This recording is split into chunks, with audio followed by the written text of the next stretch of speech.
BRS భవన్లో మాజీ మంత్రి జగదీష్ రెడ్డి మాట్లాడుతున్నారు. ప్రత్యక్షంగా చూద్దాం. 10 గంటల నుంచి ప్రారంభమైన చర్చ రాష్ట్రంలో కేటీఆర్ గారు కోర్టులో ఉంది సమస్య, జడ్జిమెంట్కు ఉంది, పైగా ఇవాళ వారి స్వయాన సొంత మామగారు వారు ఇవాళ ఏడాది మాసికమంటాం,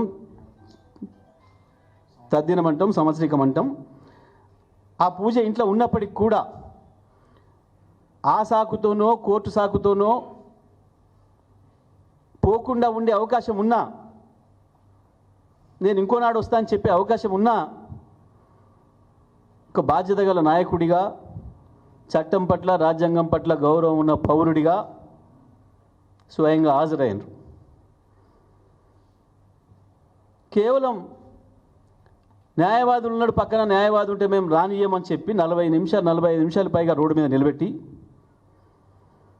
విచారణ అధికారే బయటకు వచ్చి మీరు ఏమి ఇవ్వదలుచుకుంటో ఇవ్వండి సార్ అని చెప్పి వారు రాతపూర్వకంగా తీసుకుపోయిన కాగితం తీసుకొని సంతకం పెట్టి మీరు వండి సార్ అని చెప్పి పంపించి, ఇది ప్రపంచం అంతా చూసింది. మీడియా సాక్షిగా, వందల మంది ప్రజలు దారిమటి పోయే వాళ్ళ సాక్షిగా చూసింది సమాజం అంతా కేటీఆర్ గారు ఏ పద్ధతుల్లో ఎట్లా విచారణకు హాజరైన విషయాన్ని. ఆ మిగతా డ్రామా కుదరలేదు ఇవాళ. అది కూడా మేము జాగ్రత్త తీసుకొని మా మాజీ శాసనసభ్యుడు పట్నం నరేందర్ రెడ్డి విషయంలో ఏదైతే పోలీసులు చట్ట ప్రకారం విధి నిర్వహణ చేయకుండా రేవంత్ రెడ్డి చెప్పిన పద్ధతుల్లో పనిచేసి దుర్మార్గంగా ఆయన చెప్పని విషయాలు చెప్పినట్లుగా అబద్ధాలు రాసి మాకు నరేందర్ రెడ్డి చెప్పిండు, నేమే ప్లాన్ చేసినాం, ఇదంతా ఆఫీసర్లు వస్తే దాడి చేయాలి, చంపాలని చెప్పి కేటీఆర్ మాకు చెప్పిండు అని చెప్పి దొంగరాతలు రాసి కోర్టులో సబ్మిట్ చేసి కోర్టును ప్రజల్ని పగదారి పట్టించే ప్రయత్నం చేసినరు. ఇవాళ మళ్ళీ అది జరగకుండా ఉండాలి అని చెప్పి స్వయంగా తను చెప్పదలుచుకున్న విషయాన్ని రాసి సంతకం పెట్టి తీసుకొని పోయినరు. అది కూడా న్యాయవాదులు కూడా తీసుకుపోయి న్యాయవాదులు సీనియర్ న్యాయవాదుల సమక్షంలో ఇచ్చొస్తా అని చెప్పి తీసుకొని పోయినరు. ఎందుకు రేవంత్ రెడ్డి బయటనే ఉంచి విచారణాధికారే బయటకు వచ్చి తీసుకొని పోయిండు? వాళ్ళు అనుకున్న పన్నాగం నడవలే, బొక్కపుర్ల పడ్డరు, అయిపోయింది. దాని తర్వాత 2 గంటలు ఆయన మేధావులందరూ కూర్చొని,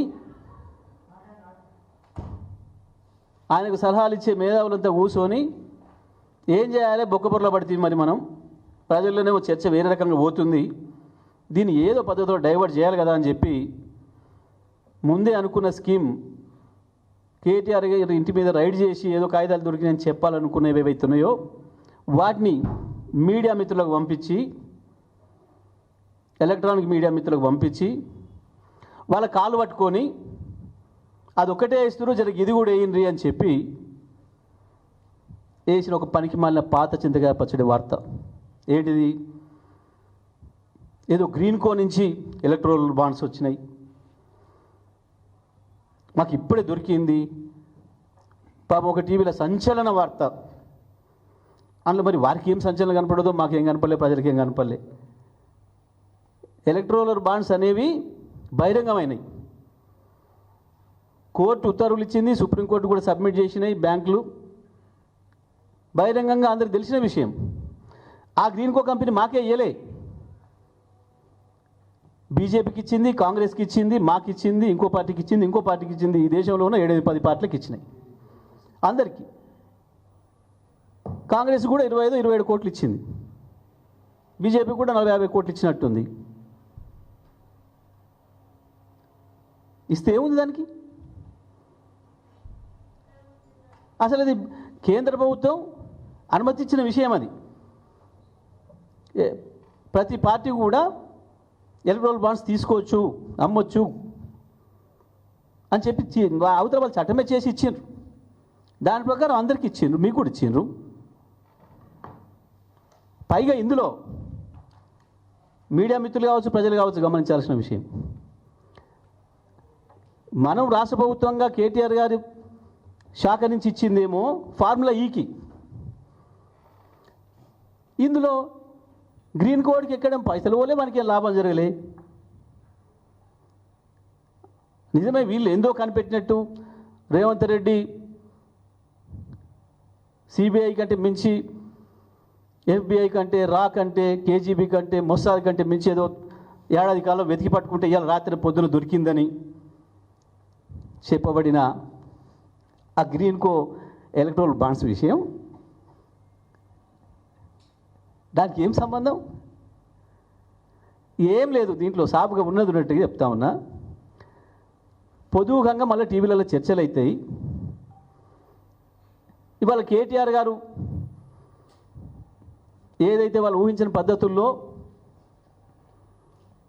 ఆయన తప్పించుకోకుండా ఇంట్లో కార్యం ఉన్నప్పటికీ విషయం కోర్టులో ఉందని దాని ద్వారా పోకుండా ఉండే అవకాశం ఉన్నప్పటికీ తన నిజాయితీ నిరూపించుకోవడం కొరకు ఒక బాధ్యత గల చట్టాన్ని గౌరవించే పౌరుడిగా ఏదైతే పోయిండో ఆ విషయమే చర్చలో ఉంటుంది. ఇవాళ మొత్తం మా పరువు పోతుంది అని చెప్పి సాయంత్రం చర్చలలోకి ఈ విషయాన్ని తేవడం కొరకు మాత్రమే చేసిన చిల్లర ప్రయత్నం ఇది. ఇక సాయంత్రం టీవీలో డిబేట్లలో దీని మీద మాట్లాడాలి అందరూ. ఈ డైవర్షన్ పాలిటిక్స్ కాపాడలేవు రేవంత్ నిన్ను. ప్రజల జ్ఞాపక శక్తి తక్కువ అని నువ్వు అనుకుంటున్నావు, కానీ ప్రజల జ్ఞాపక శక్తి చాలా ఎక్కువే. వాళ్ళ జ్ఞాపకంలోకి వచ్చింది ఏది కూడా అంత ఈజీగా మర్చిపోరు. ప్రజలకి కొంతమందిని గుర్తించడం కూడా కష్టం, గుర్తించలేరు, అది వేరే విషయం. ఎందుకంటే పాపం నిన్న మొన్న కూడా మళ్ళీ జరుగుతున్నాయి. ముఖ్యమంత్రి పేరు ఇంకోటి చెప్పినందుకు పాపం వీళ్ళని జైలు పంప, వాళ్ళ మీద కేసు పెట్టా, వీళ్ళ మీద కేసు పెట్టా చేస్తే నిన్న పాపం అక్కడిక్కడికి పోతే 2-3 గుర్తుపట్టనట్టున్నారు ఇంకా ముఖ్యమంత్రిగా. అంటే నిజమే, ప్రపంచంలో 2 రకాల మనుషులు ఉంటారు. వాడు మంచి పని చేసి గుర్తింపు తెచ్చుకోవాలనుకుంటాడు, వాడి రౌడీ పని చేసి గుర్తింపు తెచ్చుకోవాలనుకుంటాడు. నువ్వు 2వ మార్గం ఎంచుకున్నట్టున్నావు. గట్ల కాదు. ఎందుకు ఇవాళ కేసీఆర్ని ప్రజలంతా యాద్ చేసుకుంటున్నారు? రావణాసురుడు కనపడ్డ కాడిలో రాముని యాద్ చేసుకున్నట్టు హా రామ అంటున్నారు.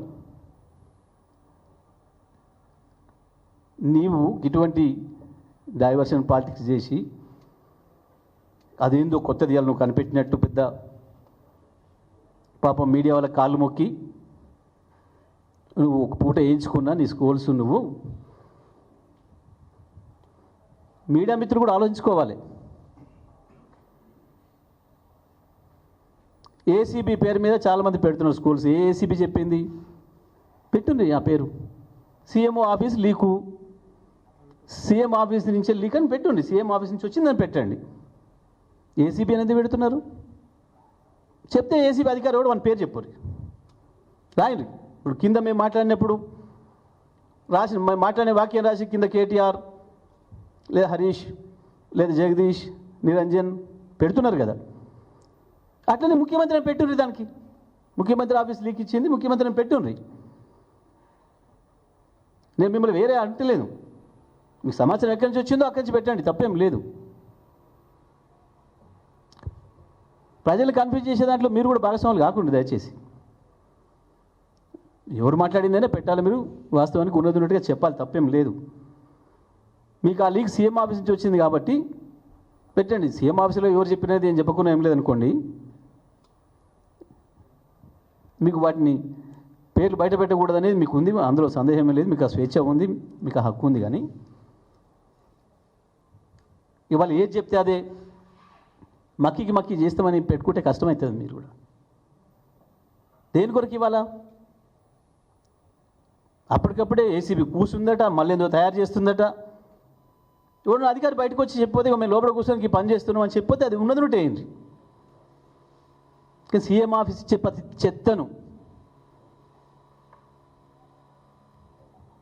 చేసి అనవసరంగా మనకున్న క్రెడిబిలిటీని దెబ్బతీసుకోవడం కూడా మంచిది కాదు. ఉంటాయి కొన్ని, మీకు కూడా సమస్యలు ఉంటాయి. ఇక వాళ్ళు ప్రభుత్వంలో నోటు బతిలాడినప్పుడు వేయాల్సి ఉంటుంది, అది తెలుసు అందరికీ. కానీ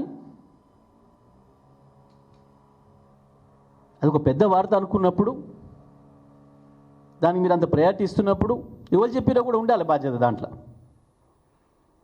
నేను చెప్తున్నా, ఇప్పుడు సీఎం ఆఫీసు లీకులు ఇచ్చి కాలు పట్టుకొని బతిలాడింది అని కూడా నేను చెప్తా ఉన్నా. పోయింది పరువు కాబట్టి సాయంత్రం చర్చలకి గీదాన్ని దేవాలే, అసలు విషయం పక్కదారి పెట్టి, అసలు ఇవాళ జరగటమే రైతు భరోసాను పక్కదారి పట్టించడానికి. జరిగిన దాంట్లో చేసిన ప్రయత్నంలో బొక్కబొర్ల పడ్డారు కాబట్టి మళ్ళీ దాంట్లో నుంచి బయటపడడానికి మళ్ళీ ఇదొకటి, ఒకటి మీద ఒకటి తప్పులే తప్ప. నిజంగానే నేను మీ అందరికీ విజ్ఞప్తి చేస్తున్నా, 200 పేజీల డాక్యుమెంట్లు వేసింది ఏసీబీ హైకోర్టులో. కేటీఆర్ గారు వేసిన స్క్వాష్ పిటిషన్కి వ్యతిరేకంగా మేము ఎస్టాబ్లిష్మెంట్ చేస్తున్నాము అని చెప్పి వేసింది. ఆ 200 పేజీల్లో ఎక్కడైనా ఈ విషయం ఉందా? గ్రీన్ కోది బహిరంగమైన విషయం. ఆల్రెడీ మీరు ఇద్దరు ముగ్గురు చెత్తగాళ్ళకి ఇచ్చేసేసి మాట్లాడిచ్చారు. 3-4 రోజుల నుంచి వెళ్ళి టీవీలలో, చాలా టీవీలలో డిబేట్లు వచ్చినాయి దాని మీద.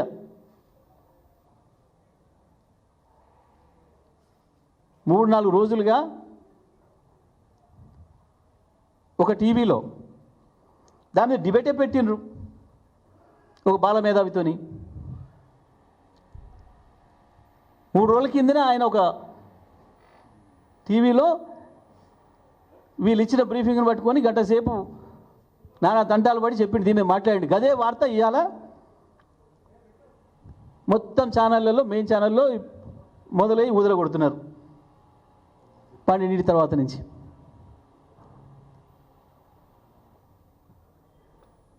ఆయన కూడా పెద్దోడైతేనే ఆయన పేరు కూడా చెప్తాను, కానీ చిన్నోళ్ళు ఇంత మనిషి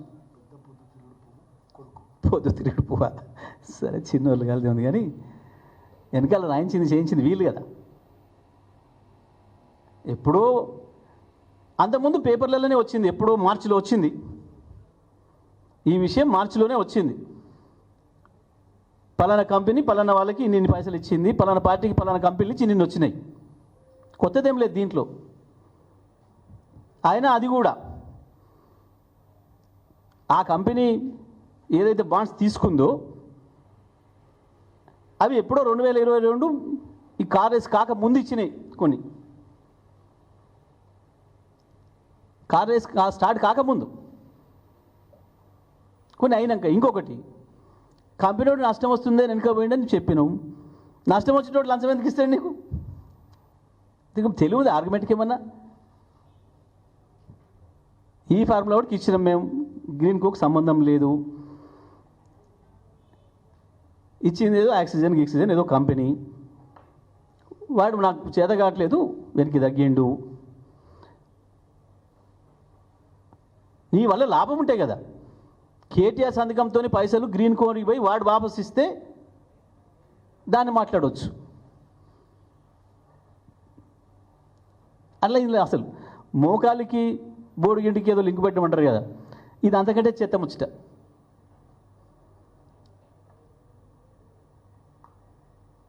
విషయాన్ని పక్కదారి పట్టించడానికి చివరికి అటు చేసి ఇటు చేసి ఏదైతే రైతుల్ని మోసం చేసి ముఖం చాటేసుకొని పోతున్నాడో, గంట సేపు